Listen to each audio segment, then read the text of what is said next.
Assalamualaikum warahmatullahi wabarakatuh. Perkenalkan, nama saya Fajar Anugrah Pratama, NIM 230810201226 dari Prodi S1 Manajemen Universitas Jember. Saya akan mempresentasikan materi pasar modal. Presentasi ini ditujukan sebagai tugas UAS Manajemen Keuangan Lanjutan kelas C dengan dosen mata kuliah Bapak Dr. Andes Marmono, Singgih MSI.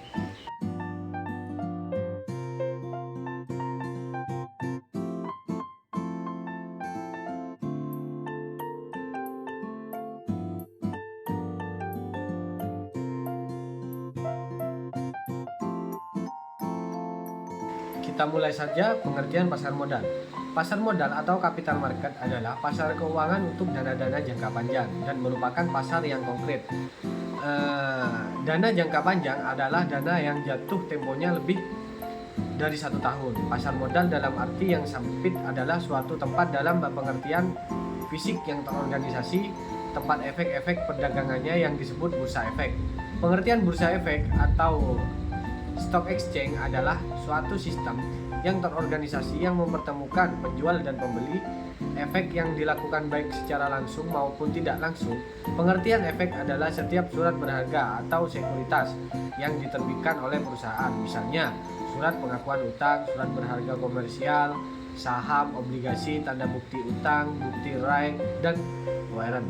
Pasar modal berbeda dengan pasar uang. Pasar uang berkaitan dengan instrumen keuangan jangka pendek atau jatuh tempo kurang dari 1 tahun dan merupakan pasar yang abstrak. Instrumen pasar uang biasanya terdiri dari berbagai jenis surat berharga jangka pendek seperti sertifikat deposito, commercial paper, sertifikat Bank Indonesia, dan surat berharga pasar utang. Selanjutnya, lembaga-lembaga yang terlibat di dalam pasar modal, yaitu yang pertama BAPEPAM atau Badan Pengawas Pasar Modal, yang kedua yaitu lembaga penunjang pasar perdana, yang ketiga lembaga penunjang dalam emisi obligasi, yang keempat lembaga penunjang pasar sekunder. Selanjutnya, proses penawaran umum atau go public. Penawaran umum sendiri adalah kegiatan yang dilakukan oleh emiten untuk menjual efek kepada masyarakat berdasarkan tata cara yang diatur oleh undang-undang dan peraturan pelaksananya. Kegiatan ini lebih populer disebut sebagai go public. Go public itu dapat menjadi strategi untuk mendapatkan dana dalam jumlah besar. Dana tersebut dapat digunakan untuk melakukan ekspansi, memperbaiki struktur permodalan, dan investasi. Dengan adanya proses penawaran umum, perusahaan emiten akan mendapatkan banyak keuntungan. Selanjutnya, langkah-langkah pada dalam proses penawaran umum. Pertama, persiapan dalam rangka penawaran umum.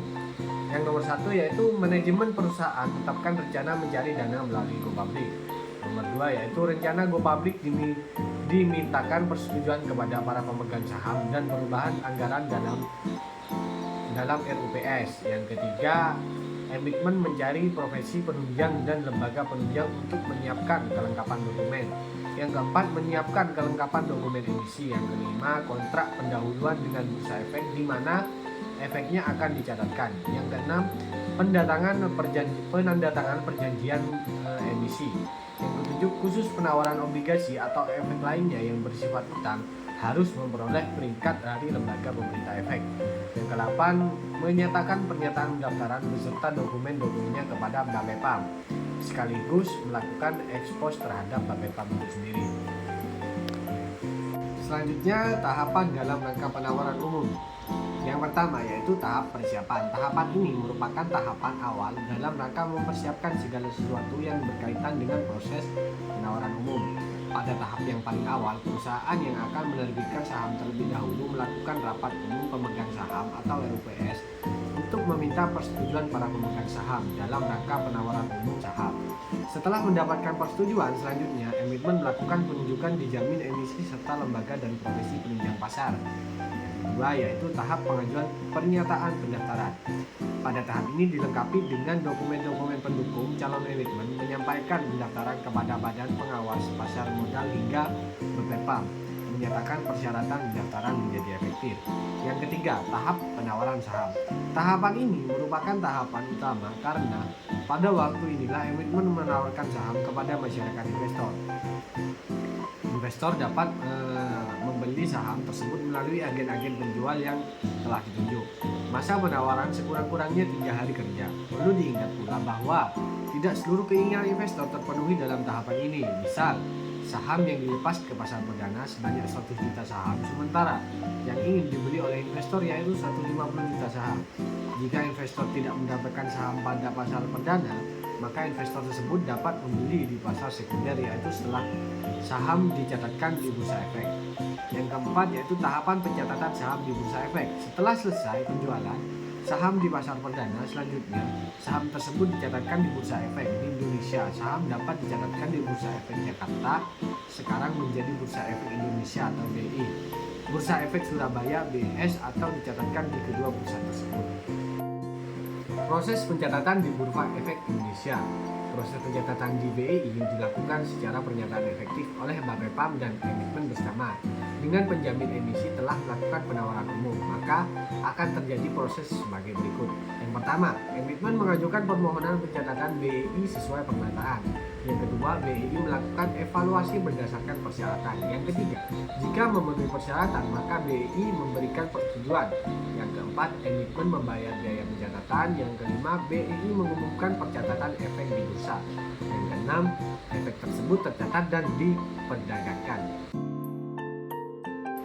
Produk-produk pasar modal. Yang pertama, reksadana atau mutual fund adalah sertifikat yang menjelaskan bahwa pemiliknya menitipkan uang kepada pengelola reksa dengan manajer investasi untuk digunakan sebagai modal berinvestasi. Melalui reksadana ini, nasihat investasi yang baik, jangan menaruh semua telur di dalam suatu keranjang.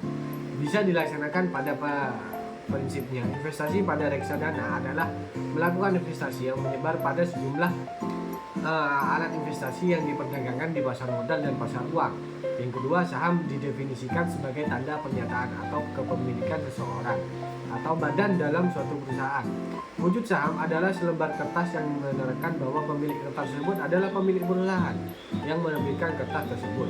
Yang ketiga, saham preferen adalah gabungan atau hybrid antara obligasi dan saham biasa. Artinya, di samping memiliki karakteristik seperti obligasi, juga memiliki karakteristik seperti saham biasa. Karakteristik obligasi misalnya, saham preferen memberikan hasil yang tetap seperti bunga obligasi.